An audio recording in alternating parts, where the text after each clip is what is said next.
Marquis, bienvenue chez toi. Merci beaucoup. Merci. Voilà, aujourd'hui, je te donne ce maillot. Tu as égalisé mon record. Je sais que tu vas le battre et j'aimerais bien qu'on en parle tous les deux. Pour moi, c'est une fierté qui me donne beaucoup d'émotions. C'est la histoire qui est en train d'écrire. Et se voir ce maillot de la légende, ça fait vraiment plaisir. Merci beaucoup. Tiens.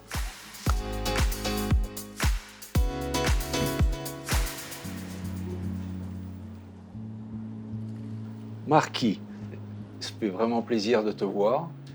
Et enfin, tu as réussi à décrocher ce record qui, je crois, il y a quelques années, je ne pensais pas qu'un joueur était capable de réaliser cet exploit, parce que c'est véritablement un exploit d'atteindre autant de matchs, 435 matchs, tu égalises dans le même club, dans le football actuel. Je voudrais savoir ce que tu en penses. Ouais, pour moi, c'est une grande fierté, un honneur, savoir que la longévité dans un club d'aujourd'hui, c'est très difficile. Et moi, d'avoir réussi d'égaliser le record, ça fait vraiment plaisir. Ça montre que tout ce que j'ai fait, mon travail, il était récompensé. Aussi, le club, il m'a donné cette confiance. Et pour moi, ça, c'est une grande fierté. Quand le club il veut que tu restes longtemps comme ça, c'est-à-dire que ton travail il est en train d'être bien fait. Quand on arrive très jeune, on ne pensait pas à tous ces matchs joués comme ça. Et on sait comment c'est difficile. Moi, je pensais juste à jouer avec mes idoles qui ont été là à l'époque. Et voilà, aujourd'hui, je me trouve ici avec mes enfants qui ont été nés ici. Pour moi, ça a été le PSG représente beaucoup et ces matchs ils sont là pour montrer tout ce que le PSG représente pour moi. Et moi, je crois que tu as une petite ressemblance avec moi. Quand je te vois, je me retrouve un petit peu. C'est-à-dire que tu es un meilleur joueur que moi, tu as une plus grande carrière que moi, tu as beaucoup plus de titres que moi, mais les supporters, ils ne se trompent pas. Ils t'aiment, les supporters. Pourquoi? Parce que tu es un garçon qui ne triche jamais. Tu donnes toujours le maximum. Et ça, les supporters, ils le voient toujours. Et c'est pour ça qu'ils t'aiment. C'est vrai, la vérité, elle est là. Voilà. Dans une carrière d'un joueur, surtout quand tu passes 10 ans, 11 ans dans un club, on sait que tu vas avoir des bons moments, des mauvais moments. Et moi, j'ai passé par tous ces moments-là, comme tu m'as raconté. Moi, je suis le premier à savoir quand j'ai fait un mauvais match à la maison, il n'y a pas de triche, on connaît la vérité. Nous, les joueurs, on le connaît et on le sait. Et voilà, mais comme on t'avait dit, même si j'étais pas bon, moi sur le terrain, j'essayais de donner un maximum, d'aider mes coéquipiers, de faire tout ce que je pouvais. Des fois, ça marche pas, des fois, ça marche mieux, ça marche bien. Et voilà, le foot, c'est comme ça. C'est pour ça que ma mentalité, moi, j'étais entraîné, j'étais éduqué depuis mon premier club, ils m'ont éduqué comme ça. Et c'est un club qui aime bien que quand un joueur entre sur le terrain et donne un maximum et donne tout ce qu'il peut donner sur ce match. Et voilà, moi, je ramène ça avec moi depuis toujours. Ouais, j'ai une petite question aussi pour vous. Voilà, On peut se dire tu tutoyer. Là, c'est bon, là. Les 435 matchs, c'est beaucoup. Je veux savoir comment tu te sentais à l'époque ici au PSG. On sait que ça a été un autre PSG. Pour moi aussi, ça fait plaisir d'écouter l'histoire, d'écouter comment ça a été le PSG avant. Bah, tu vois, encore une fois, il y a de la ressemblance parce que moi, en fait, c'était véritablement le club de mes rêves parce que j'avais une idée en tête, c'était jouer au Paris Saint-Germain. Et j'ai réalisé ce rêve à un moment donné. Voilà. Et puis après, c'était un rêve éveillé, euh, beaucoup d'années. Mais jamais je pensais, j'ai eu dans l'esprit de battre un record. Dans mon esprit, ça n'existait pas. Mais j'ai eu une grande fierté d'arriver à 435 matchs parce que on peut en parler, mais c'est Ouais, énorme. C'est énorme, 435 matchs sous le même maillot. C'est énorme. Je crois que pendant tout le parcours, on ne pense pas. Même moi, je n'arrive pas ici à penser, non, ce record-là, je vais le Ouais. battre. Mais voilà, le temps, il passe, les matchs, ils passent. Et pour nous, toutes ces nommées 435 matchs, ils représentent beaucoup parce que voilà, c'est cette fierté de se trouver bien dans un endroit, chez toi. Comme Mm, vous avez dit, mm, tu l'avais cet objectif dans ta carrière et mm, tu l'as eu. Et c'est pour ça que tu vas rester comme ça aussi longtemps. Et pour moi aussi, moi j'arrive, je me sens bien. Je suis content dans un club qui m'a permis de connaître l'Europe, de jouer des grands matchs, de jouer des très beaux objectifs. Je pense que c'est pour ça que j'ai cette envie aussi de rester mm. ici. Et je veux rebondir aussi sur une chose, c'est que euh, moi, je trouve ton record, parce que tu vas le battre, ton record, ça va être ton record, est génial parce que je l'ai eu pendant longtemps. Je suis un Parisien, je suis un Français qui avait ce record. Et toi, tu es ni Parisien, ni Français. Ça fait plaisir de voir un record d'un club français battu par un joueur étranger. Voilà, moi je Voilà, suis fier de ouais, ça aussi. ça fait plaisir. Je pense que j'essaye, non, toutes ces marques et tous ces records, et ça, c'est aussi des exemples pour qui plus de joueurs y viennent, mieux va être le championnat, mieux va être tout, mieux va être visibilisé. Et c'est pour ça que voilà, peut-être que cette marque elle va motiver des gens. Déjà, je vois d'autres Brésiliens qui Mm, arrivent. Et bon, j'espère que tout va s'améliorer de plus en plus et que d'autres ils vont aussi pouvoir euh, voilà, battre mon record aussi, et mm. peut-être un étranger en français, on verra. Ça sera difficile quand même, ça Mais sera très difficile, pourquoi je pas. crois. Je veux savoir s'il y a un moment dans ces 435 matchs, un moment spécial pour toi, ou un but spécial, quelque chose qui t'a marqué le plus comme ça. Bah écoute, euh, moi il y a plusieurs choses qui m'ont marqué. La première chose, c'est mon premier match. Parce que ça, c'est quelque chose d'inoubliable. Même si on ne l'avait pas gagné, c'était au Parc des Princes, sur ce terrain. Mais celui-là, c'est un souvenir que je ne peux pas oublier. Voilà. Même si j'ai de l'âge et je perds un peu la mémoire parfois. Le deuxième, c'est le premier titre. Mon premier titre, le premier titre du club, finale de Coupe de France contre l'AS Saint-Étienne, où le match est un match de fou qui se termine au tir au but. Et je marque le dernier tir au but. Donc j'apporte le premier trophée au PSG. Voilà, et c'est mon premier trophée. Donc ça, c'est un souvenir inoubliable. C'est Vraiment incroyable. inoubliable. C'est incroyable. Bon, je pense que même pour moi, le premier match il est toujours très important. Le premier match en plus, j'étais très jeune. Mon premier match au PSG et en Champions League aussi. Mm. C'est pour ça que ça a été vraiment important pour moi à l'Olympiakos avec une telle ambiance. C'est là où je comprends vraiment c'est quoi jouer un match en Europe. Et après, j'ai d'autres plans aussi, des buts qui est important que j'ai marqués, des titres, tous ces titres que j'ai pu gagner ici, ça fait vraiment plaisir. Ils sont tous importants pour moi. Et dans ma vie personnelle aussi, je sais que le numéro ne représente pas que les matchs sur le terrain, et ça représente aussi beaucoup sur ma vie personnelle, la naissance de mes enfants Mm. aussi. C'est des choses importantes qui, pendant tous ces matchs, ils sont passés dans ma vie. Moi, j'aurais un rêve pour toi. C'est que à la fin de la saison, tu sois en Ligue des Champions, en finale de Ligue des Champions, et que tu marques le but de la victoire. Incroyable. Ça serait un truc exceptionnel. Ça serait incroyable. Voilà, je vais garder ça dans un petit coin de ma tête, me motiver pour qu'on puisse accomplir ça. Ça fait un moment que tu évolues dans le championnat français. Et comme j'ai pu le connaître à différentes époques, est-ce qu'il y a un adversaire plus difficile sur ces dernières années, un adversaire plus difficile à jouer, un adversaire plus agréable à battre? Ouais, moi, ça fait 10 ans, je connais un peu la histoire et les sentiments des matchs des Ligue 1 et surtout pour au PSG. L'adversaire le plus agréable à battre, c'est toujours Marseille. Il y a toujours un savoir différent. J'ai marqué quelques buts là-bas. Et contre Marseille aussi, j'ai connu la saveur de ce but. Et ben voilà, je pense que Dans les 10 ans que j'étais ici, t'as toujours ça change beaucoup l'équipe qui est plus la compétitive. Des fois, ça a été Monaco, des fois, ça a été Mhm. Lyon, des fois, ça a été Marseille. Aujourd'hui, on va à Brest, on va à Lens, on voit voilà, d'autres équipes aussi qui sont très compétitives. Et je trouve que de plus en plus, le championnat, il grandit. Mhm.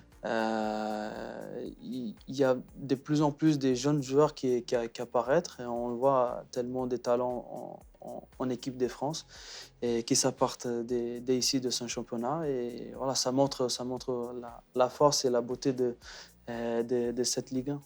Est-ce que dans toutes ces années qui sont passées, tu jouais défenseur comme moi, et je te dirais pourquoi je vais poser cette question. Est-ce qu'il y a un attaquant dans le championnat de France que tu as des grosses difficultés à marquer, à prendre, voilà, qui à chaque fois que tu joues contre lui, c'est pas si Ouais. simple pour toi? Ouais, j'ai connu quelques-uns. J'ai connu quelques-uns. Je pense quand j'arrive, il y a Falcao qui était à Monaco. Il y avait ce Monaco de Kylian aussi qui a été très dur à jouer. À Marseille, il y avait voilà, Payet, Thauvin, qui ont été des très bons joueurs Mhm. que j'ai joué contre. Mais les, les défenseurs adversaires, ils ont beaucoup de problèmes aussi avec, Oui. avec des attaquants qui étaient au Paris Saint-Germain. Et parce que moi, je les défends aussi à l'entraînement. Voilà, il y a passé pas mal de grands joueurs, Zlatan, Neymar, et qui j'ai pu défendre à l'entraînement, qui ça fait plaisir de défendre. Non, mais pourquoi je t'ai posé cette question? C'est parce que je pense que dans le football, ça se fait plus aujourd'hui. Mais moi, à l'époque, il y avait un joueur qui jouait à Laval, parce que Laval était en Ligue 1, et qui Mm. s'appelait Oumar Mm. Sène, et qui était un avant-centre. Et à chaque fois que je jouais contre lui, c'est la C'était misère. la galère. Ah ouais, il me faisait la misère à chaque fois. Et j'ai dit au président, président, fais-moi plaisir, prends ce joueur. Et il a fait venir Oumar Sène au Paris Saint-Germain, pour que je sois tranquille. Ouais. Ben, ça passe un peu pour que j'ai passé avec Kylian à Ouais. Monaco. Il a fait une très bonne saison. C'était un Monaco très difficile à défendre.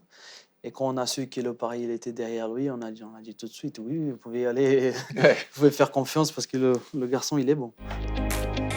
Marc, je voulais savoir, c'est 40 ans de différence. Et si on fait un peu le même métier en défense, qu'est-ce qu'on peut se rapprocher dans notre métier?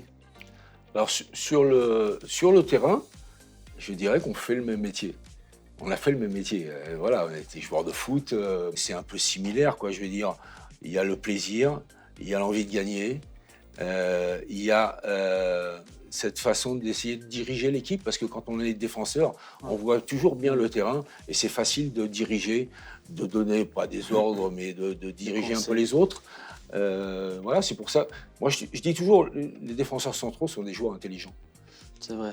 Je crois, hein. Il faut beaucoup penser, il faut beaucoup analyser l'équipe. Des fois, comme on voit derrière, on peut donner des conseils, surtout à la mi-temps, un truc comme ça. C'est vrai, il faut aussi penser. C'est pas que l'instinct. Un défenseur, il doit aussi beaucoup réfléchir. Bon, là, on parle un peu des années en écart. Et je voulais savoir comment ça a été déjà le Parc des Princes avant, l'ambiance, toute cette énergie qu'on le voit dans les vidéos et dans l'histoire. Et aussi le centre d'entraînement. Je voulais te demander comment il était avant. Alors, là, ce stade, voilà, ce stade qui est fabuleux. Toi, tu n'as pas connu, voilà, un stade presque vide à jouer. Parce que on a joué, nous, avec 5 000, 6 000 personnes. Donc, c'est pas beaucoup, ça fait un stade complètement vide. Mais j'ai toujours trouvé ce stade magnifique. Une chaleur, les supporters, quand ils ont commencé à venir au stade, bah, les copes derrière, c'était magique. Mm. Ça a toujours été vraiment un grand stade de football. C'est vraiment un stade de football. Après, sur les installations d'entraînement, bah voilà, je crois qu'aujourd'hui, vous avez un centre d'entraînement qui est fabuleux. Ça a été à Saint-Germain, Nous, on était à Saint-Germain, au Camp des Loges. à Candeloche. Le Camp des Loges que tu as C'était la connu. même place que que connu. tu as connu. Mais bon, voilà, on avait un vestiaire, on avait 2 terrains. Deux terrains, il avait. Deux terrains. Quand j'étais là-bas aussi, c'était deux terrains. Voilà, et c'était folklore, quoi. Je veux dire, tout le monde venait. C'est-à-dire qu'il n'y avait pas de C'était barrière. ouvert pour le public. Le public venait. pour en revenir au stade, tu vois le parking qui est en Ah, ah. face, on garait nos voitures Les joueurs, en ils garaient face, les voitures on là-bas. prenait notre sac et on venait sur le terrain comme ça. Ouais. Et les gens nous parlaient avant le match, après le match. Ça se passait comme ça, chose Ouais. qui n'existe plus maintenant. Le monde, il est changé. Ouais, nous, déjà, notre centre d'entraînement qu'on a aujourd'hui, c'est un des plus beaux au monde. C'est incroyable. Moi, j'ai connu aussi le camp des Ah ouais. loges, voilà, le moderne camp des loges, qui a eu beaucoup, je pense qu'il y a eu beaucoup aussi des changements. Et aujourd'hui, le stade, il est tellement magnifique. On a tout ce qui est des meilleurs et des beaux ici. On sent l'histoire qui a ce stade. On sent la chaleur des supporters et des gens qui aiment vraiment le foot. Et voilà. Je pense qu'il y a beaucoup de changements, mais il y a un DNA, il y a quelque chose de l'histoire qui sera toujours là. On va parler d'une chose qui est un peu commune aussi à tous Ouais. les deux, c'est le capitanat. Euh, alors moi, j'ai un état d'esprit vis-à-vis du capitanat. Je trouve qu'on n'a pas besoin d'avoir un brassard Mm. sur le bras pour être un capitaine. Ouais. J'ai été joueur, je pense que tu as été longtemps joueur sans être le capitaine de l'équipe, Ouais. mais ça t'empêchait pas d'être un capitaine, Ouais. véritablement. Et je Ouais. crois qu'on n'a pas besoin de brassard pour être un vrai Ouais. capitaine sur le terrain, voilà, où on a cet état d'esprit, où on ne l'a pas, tout simplement. C'est vrai. Et je crois qu'on fait partie des gens qui ont cet état d'esprit, voilà, d'essayer de servir au mieux l'équipe, servir au mieux le club, et puis donner le maximum surtout.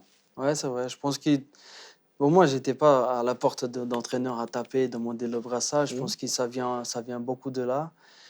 Moi, j'ai passé des années ici. J'étais pas capitaine. J'ai toujours donné un maximum. J'étais toujours au service de l'équipe. Et voilà, un capitaine, c'est vrai que c'est un rôle très important parce qu'il y a toujours ce rôle entre le coach et la dirigeance et le vestiaire. Tu dois gérer beaucoup de choses, aider beaucoup de ses coéquipiers et à penser toujours. Des fois, tu penses même plus aux autres qu'à Mhm. toi-même. Et voilà, c'est un rôle important qui, moi, particulièrement, j'aime bien le faire. Et je pense que ça a été accordé et donné ce plaisir et cet honneur pour moi parce que j'avais cet état d'esprit-là. Ouais, tu avais cet état d'esprit et tu as joué avec de très grands joueurs, des mecs qui sont de très très haut niveau.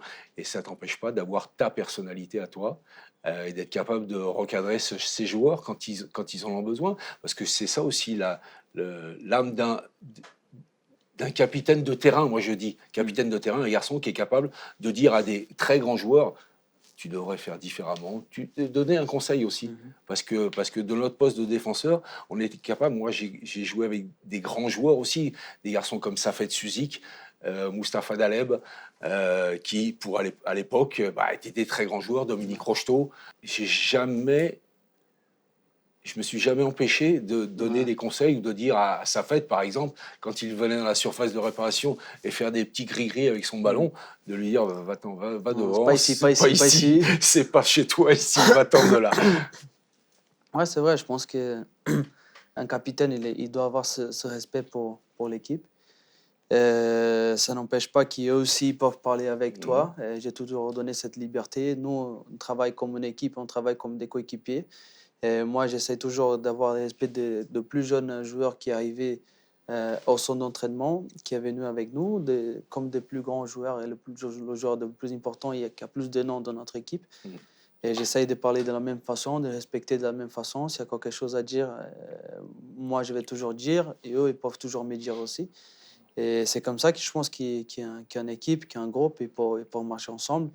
Même s'il y a beaucoup de choses qui sortent du groupe de Paris Saint-Germain, des joueurs qu'il y avait, on a toujours su et gérer et avoir un bon vestiaire pour qu'on puisse aller vers l'avant, et même dans les moments qu'il y avait un peu de conturbation.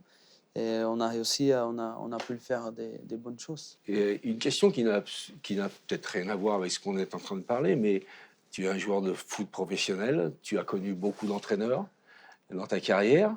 Est-ce que toi, dans ta tête, aujourd'hui, tu aurais peut-être envie d'être coach dans le futur? Pourquoi pas? Je sais pas encore, j'ai pas encore arrêté et pensé ce que je vais faire après la carrière. Je vais voir comment je vais finir d'abord, Mhm. les propositions qu'on a, où je vais être.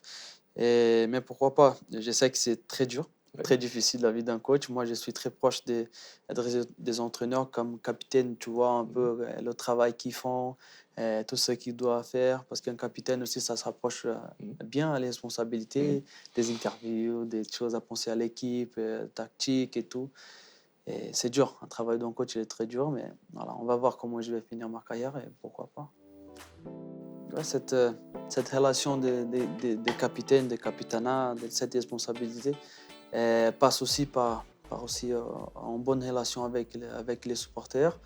J'ai eu déjà quelques conversations, des bonnes, des plus difficiles. J'ai eu quelques moments passés avec eux aussi. Et c'est pour ça qu'il y a ce respect. On n'a jamais caché quand il y avait besoin. Même les moments difficiles, on a su aller parler avec le supporter.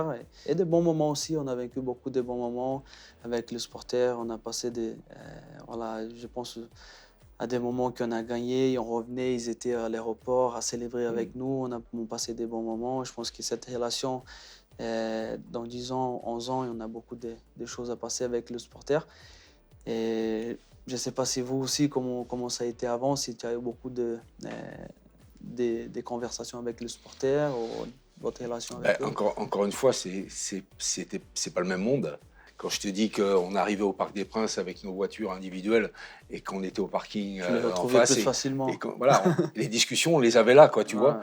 Ouais, Avant le match d'encouragement et après le match, bah, des fois on s'expliquait parce qu'on n'avait pas été bon, on avait ouais, perdu ou encore des encouragements parce que les gens sentaient qu'on était sur la bonne voie, tu vois. ouais. Mais voilà, on avait des rapports quasi journalier avec les supporters. Mhm, ouais, Voilà, on les voyait à l'entraînement, on les voyait le jour des matchs. ouais, je comprends. Euh, voilà, c'est complètement différent de ce C'est que toi tu différent. Ouais. vis aujourd'hui.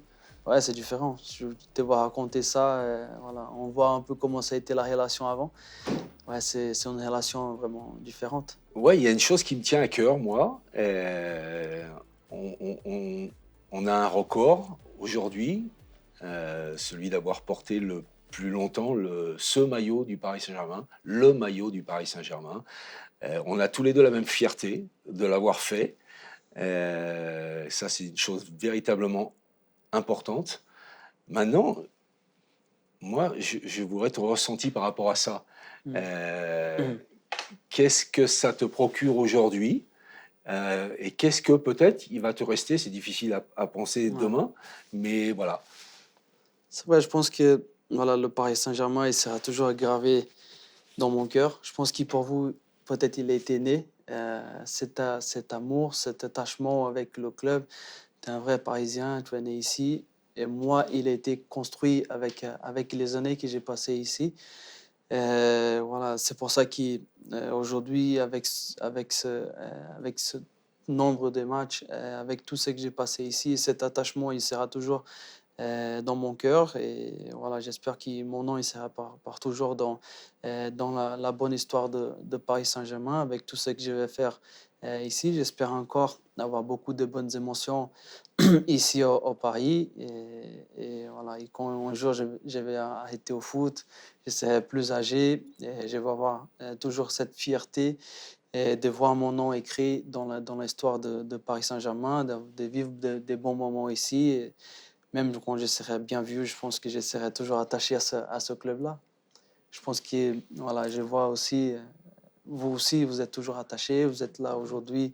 Et c'est un honneur, une fierté pour moi de pouvoir parler, de recevoir le maillot d'une légende comme ça. C'est quelqu'un qui est attaché parce que sinon, voilà, on n'allait même pas être là à discuter Non, mais de ce record-là. Je pense que. tu as entièrement raison. Et ce qui est génial, c'est de voir, avec la différence d'âge qu'on peut avoir, on a le même ressenti, on a la même fierté. Et je crois qu'il y a ce mot qui revient aussi bien chez toi que chez moi, c'est d'être fier d'avoir fait ça. Ouais, Voilà, fier d'avoir été un joueur du Paris Saint-Germain, fier d'avoir porté ses couleurs, fier d'avoir été des hommes bien pour ce club. c'est vrai, c'est une fierté. Et j'espère qu'ils vont avoir d'autres qui vont passer, d'autres qui vont avoir cette fierté de porter ce maillot. Et nous, on est là pour montrer voilà, que ce club, il y a une très belle histoire. Et je pense que ces numéros, ce record représente ça dans l'histoire de Paris Saint-Germain. Véritablement, je suis vraiment fier que ça soit toi qui prenne ce record. Merci beaucoup. Vraiment, C'est un vraiment, honneur. c'est une grande fierté aussi. Merci. C'est un honneur. Merci beaucoup, ça fait plaisir.